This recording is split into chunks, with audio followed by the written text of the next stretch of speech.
Hey y'all, it's Nadia, and yes, I am back. But guess what? We've reached the end of week two. Two down, 10 to go. I hope you rocking, cause I am rolling. This week we talked about silence and the rules many of us grew up with. You know, what goes on in this house stays in this house. Don't tell my motherfucking business.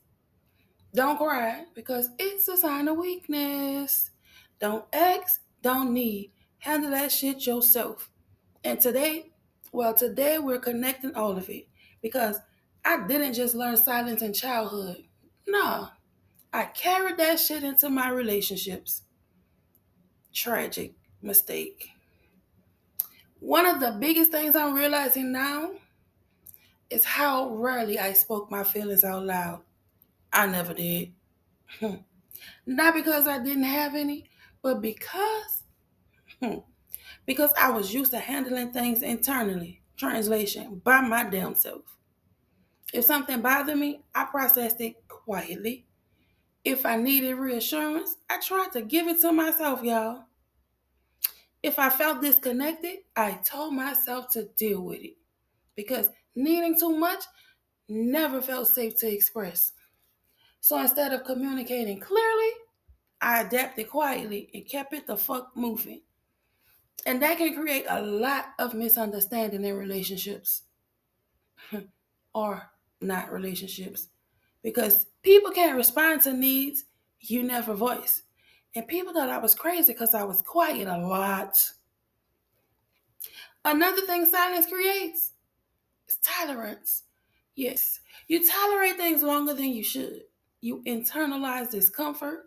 You convince yourself that it's not a big deal.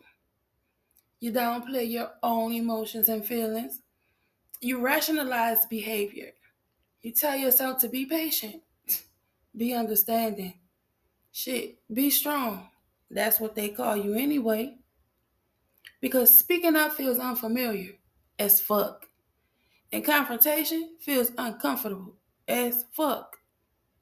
So instead of addressing things early, you carry them quietly until they become heavy as fuck. When silence is your default, pain becomes internal. You don't always express when you're hurt. You don't always say when something crosses the line. Shit, you don't always communicate emotional needs. You just absorb it and keep it the fuck moving. And when you absorb things long enough, you can start feeling alone, even when you're not physically alone. I'm saying in the middle of a crowded ass room and feel like nothing is there but you. Because emotional connection requires expression. And if you're used to processing everything inside, again, by yourself, you may look calm on the outside while carrying a lot internally. Silence can also make vulnerability feel risky. Yes.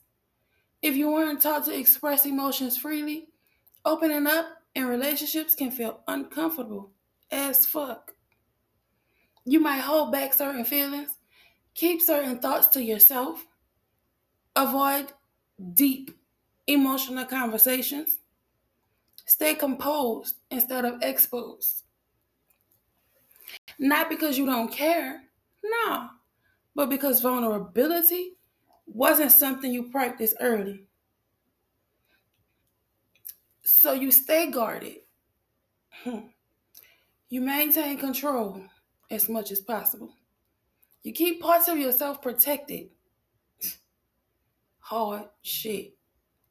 And sometimes you end up in relationships where emotional depth is limited because that feels familiar, right? Here's another realization. When you grow up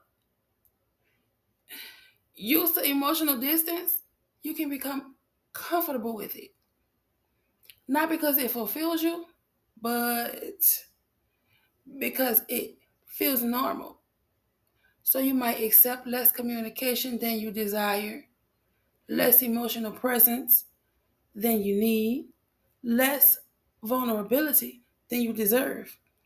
Because deep down, baby, deep down, you've learned to function without it. You've learned to survive without consistent emotional reassurance.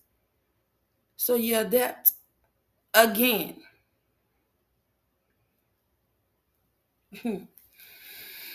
Man.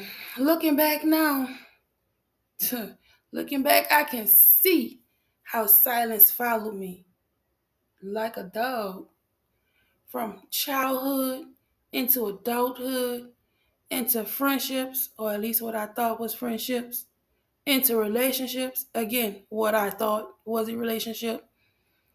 It showed up as not speaking needs, handling things internally alone, avoiding emotional exposure, tolerating more than I should, maintaining strength even when I needed softness. And from the outside, it looked like maturity or stupidity, depending on who looking. But inside, it sometimes felt like isolation. A lot. What I learned and what I'm learning now is that healthy relationships require expression, not perfection, not oversharing, not emotional chaos, just honesty. Saying when something matters, saying when something hurts, saying when you need reassurance, because it's hard trying to give it to yourself. Saying when you need presence, because connection can't grow in silence. It grows in communication. It grows in vulnerability. It grows in emotional honesty. And if you weren't taught that early, you can learn it now. It's never too late to learn new things. I didn't just learn silence in childhood, I carried it into love, into relationships, into connection, into the way I handled emotional needs. But awareness changes things. Once you see the pattern, you can choose differently. This was week 2, and I thank you for rolling while I rock this thing. Silence as survival. Tomorrow is reflection day. And next week, we're stepping into something deeper, seeking love in dangerous places. I hope you're going with me. Stay with me. And if this or any of the other messages resonates with you, follow, connect, subscribe. Or maybe you ain't ready to subscribe yet, but you can still follow along on this journey. Same, no, that's a lie. Not same time, but we posting every day. I'll be looking for you. I hope you're looking for me.